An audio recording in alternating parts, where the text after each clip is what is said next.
Olá, como vamos? Estou de volta, sou Roberto Desinquieto, aqui com o nosso vídeo de número 35. Hoje vamos falar de comédia, de personagem de comédia. Para começar, vamos perguntar por que rimos? O que significa o riso? Para que serve rir? Não é? O riso é o alívio de uma tensão interna, de uma pressão que se cria em algum momento, e embora seja uma coisa prazerosa e gostosa, é preciso sempre associar o riso ao choro. Por que choramos? Quando sentimos uma dor emocional, quando sentimos uma tristeza profunda e imediata, aí vem o choro. O choro e o riso, já repararam, tem uma relação aí. São coisas que parece que nascem no mesmo lugar, lá na interioridade da gente, e se expõem, se extravasam, né, de uma forma que é maior do que um controle imediato da gente. Na comunicação, o riso é um sinal de simpatia, é um sinal de prazer, é um sinal de boas intenções e de emoções boas. O riso também pode ser de escárnio, temos várias formas de riso. O riso aparece em certas obras de arte. E nessas coisas que tratamos aqui, que são narrativas, que são obras audiovisuais, que são espetáculos, o riso aparece na forma de comédia. Mas o riso aparece na forma de comédia, de sátira, na literatura, aparece na pintura, nas artes visuais. Há uma série de formas de expressões de coisas engraçadas. O riso e a sátira têm sido uma arma política durante muitos e muitos séculos. Né? Desde muito tempo que se usa o riso para diminuir, para escarnecer, para tornar algum alvo fruto ou algum alvo, como se diz, um objeto que não merece o respeito e a consideração necessários. Então eu rio dele porque eu diminuo ele. Né? Vamos lembrar aqui de Umberto Eco com o seu romance O Nome da Rosa, né? Em que ele supõe ali que o riso seria uma coisa do demônio, e em função disso os monges copistas lá da Idade Média, que copiavam manualmente os livros, não copiaram a parte da poética de Aristóteles, que, como a gente sabe, é um pequeno tratado sobre obras dramáticas e sobre a poesia daquela época. Ele trata da tragédia, na parte que chegou para nós, e há uma segunda parte desconhecida que seria dedicada à comédia. E essa parte da comédia é que o Umberto Eco supõe humoristicamente que teria sido condenada pela igreja porque o riso seria demoníaco, o riso satírico, o riso destruidor, o riso avassalador. Né? Vejamos que às vezes os cômicos, os humoristas, são postos na mira da lei. Né? Se você me ridicularizou, isso é um assédio moral, isto é um processo. Tem acontecido muito no nosso passado recente isso. Mas para simplificar as coisas, porque aqui não dá para a gente aprofundar tanto quanto poderíamos, gostaríamos e até teríamos uma ambição de tentar fazer, mas que está fora do nosso alcance por todas as limitações óbvias daqui. Vamos pensar que no riso, na representação de personagens cômicos, a gente termina tendo quatro e somente quatro tipos fundamentais.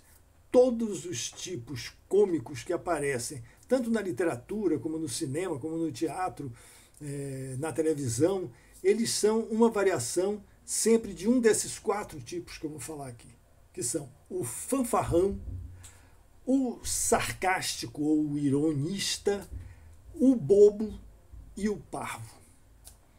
O fanfarrão é um sujeito que se acha maior do que ele pode ser. Ele se acha o máximo. e ele se acha tão grande, tão fantástico, tão maior de tudo, que todos percebem que ele é uma grande farsa, que ele é uma grande besteira, que ele é um grande erro de autovisão, de autoconhecimento. E por isso ele se torna engraçado. O segundo tipo é o sarcástico ou ironista, que é um personagem que ri de si mesmo e ri de tudo. Ele é um deprimido, na verdade. Ele é um ser que não acredita em nada. E ele aponta as falhas, ele aponta os absurdos, ele aponta a incompreensibilidade das coisas ao redor com um olhar sarcástico, com um olhar corrosivo, né? Aí depois vem o bobo. O bobo é um sujeito que ele faz uma graça maior do que a própria graça das coisas, ele cria mirabolâncias, tal, mas no fundo ele tem uma percepção aguda da realidade e ele meio que se faz de bobo para tornar o ridículo risível, para mostrar o ridículo das coisas. E o último tipo é o parvo. Esse é aquele que a gente ri porque ele é um bobão, ele tropeça nas próprias pernas, ele atrapalha tudo, ele é um atrapalhado. A gente conhece muito esses tipos, nos certos tipos de comédia que tem por aí, né? Quem começou a estabelecer essa coisa da comédia e dos personagens que são objeto do riso foi Aristóteles, lá na Poética dele. Ele separava a tragédia e a comédia de meios, modos, já falamos disso aqui, né, de meios, modos e objetos da representação. Então, o personagem é um objeto representado, né? O personagem é sempre uma figura humana. E Aristóteles separou essas figuras humanas em figuras superiores a nós e inferiores a nós. As superiores a nós vieram a dar na tragédia, no drama, chegam até nós no drama realista e tal. E os inferiores são os personagens de comédia, são os personagens de quem rimos, porque os consideramos inferiores a nós. Mas é muito simples dizer inferiores a nós. Tem algo mais do que ser inferior. Que inferioridade é essa?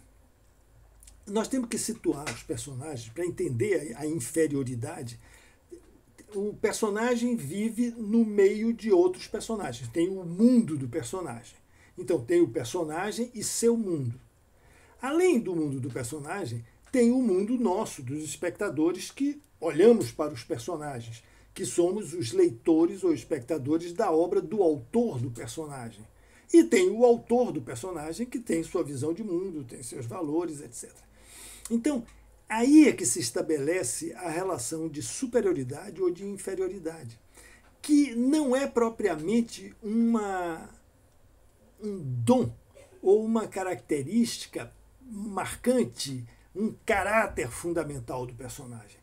O que torna ele superior e inferior é o modo como o autor, ao narrar, nos apresenta aos espectadores este personagem.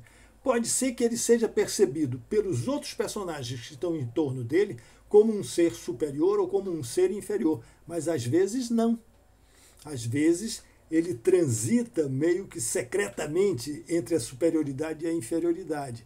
Isso varia muito, é muito complicada essa coisa da comédia. E além dessa relação entre o personagem e seus circunstantes, o autor e os leitores do personagem, existe uma relação do personagem com as leis da natureza. Isso também faz os personagens serem superiores ou inferiores. Se o personagem tem poderes sobre as leis da natureza, ele tem poderes mágicos, ele ascende a uma condição de um deus, um personagem divino. Mas se ele está submetido, como todos nós, às leis da natureza, ele passa para um campo mais realista. E nós temos hoje o drama realista em que os personagens são todos submetidos às leis da natureza. É difícil termos, no campo realista, um personagem com poderes mágicos. Os personagens inferiores, eles se tornam inferiores numa medida Primeiro, que a natureza eles não conseguem dominar. Segundo, eles se tornam superiores ou inferiores em comparação com os seus personagens ao redor, sobre os quais, ou além dos quais, ele tem certas competências ou certas incompetências. Em geral, o personagem é inferior porque ele não consegue. Ele não consegue realizar essas propostas. Ele tem certas faltas de habilidades, faltas de poderes na relação com os outros.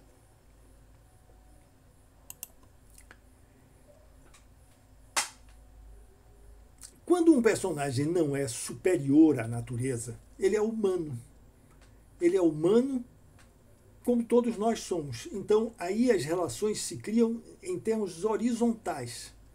Para que eles se tornem inferiores, eles precisam ter certas incapacidades, que podem ser incapacidades motoras, podem ser incapacidades intelectuais, podem ser diversos tipos de dificuldades de realizar suas propostas. Essa incapacidade, ela é sempre medida diante de algum clichê que inclui a plena capacidade que o nosso personagem risível não consegue exercer. Então ele seria um brilhante advogado, mas ele é um advogado atrapalhado, que talvez esqueça das leis, que talvez não consiga cumprir os rituais dos tribunais, os rituais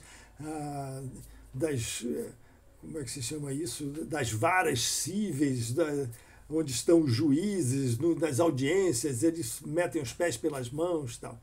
Então, a gente volta a dizer que a condição de superioridade ou inferioridade não diz respeito à personalidade que ele representa, mas ao modo como esta personalidade é apresentada. Aí é que se configura o caráter de superioridade ou de inferioridade. Eu sugiro a vocês a leitura de um livrinho fantástico, de uma professora fantástica que tive o prazer de conhecer e que tive o prazer de ter como minha professora, que é a professora Cleise Mendes, que escreveu um livro chamado A Gargalhada de Ulisses, a catarse na comédia. Ela entende o riso. Primeiro que a Cleise recupera toda uma literatura sobre o riso que foi muito maltratado na história da literatura, na história do teatro, na história das artes dramáticas, de uma forma geral. O riso não foi investigado a fundo e Cleise avança no sentido dessa investigação no seu livro. E ela supõe que o riso nos proporcione também uma espécie de catarse. Não uma catarse ligada a terror e piedade que corrija um mal interno, etc., ou um erro interno, ou uma inabilidade interna dos personagens, que é o que os leva à tragédia, não é? Mas o riso vai purgar outras emoções, outro tipo de sensação, de sensibilidade. Então, Cleise Mendes, não esqueçam disso. Mas temos que reler também um outro autor, Northrop Frye, que escreveu A Anatomia da Crítica. E ele tem uma observação muito interessante na relação entre os personagens todos. Ele flagra, ele detecta que todo personagem, seja ele o personagem da tragédia da antiguidade, seja ele o personagem do drama realista contemporâneo, seja ele o personagem cômico, todos eles lidam com alguma forma de alcançar uma grandeza, alcançar um estágio de superioridade, uma espécie de ascensão a uma outra condição. E nessa tentativa de ascender a uma outra condição, o personagem se distancia da sua sociedade, do seu grupo.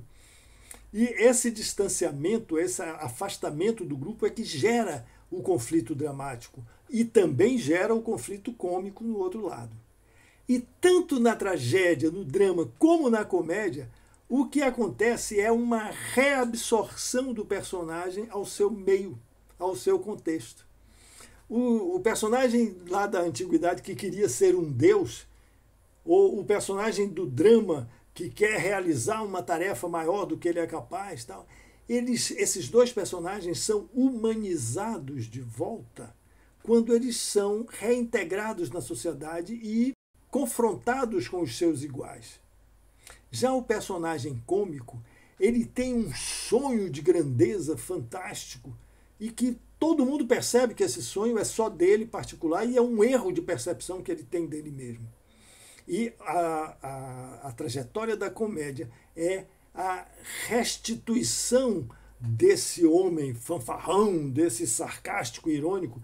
Quer dizer, sempre é um personagem que radicaliza algum traço, é tornar esse traço sociável e fazê-lo ser reabsorvido pelas circunstâncias ao redor. Então, também o personagem cômico é um personagem que almeja uma forma de superioridade. Só que só ele se percebe como superior. Os outros percebem que há um erro nisso. E o personagem mais evidente desse tipo é o fanfarrão. É engraçado que nesse momento triste da nossa história, nós estamos tendo o testemunho quase cotidiano de um fanfarrão. Um fanfarrão que fala absurdos, que projeta um sonho de grandeza, que projeta uma ambição de poder, uma ambição de controle, e que todo mundo percebe, todos os circunstantes percebem que ele é incapaz disso, menos ele. E por isso ele se torna engraçado. Só não se torna engraçado porque nos promove uma tragédia que poucas vezes teremos igualado na nossa história. Então, todos os finais de história terminam resultando na reumanização, na reintegração do personagem ao seu meio social.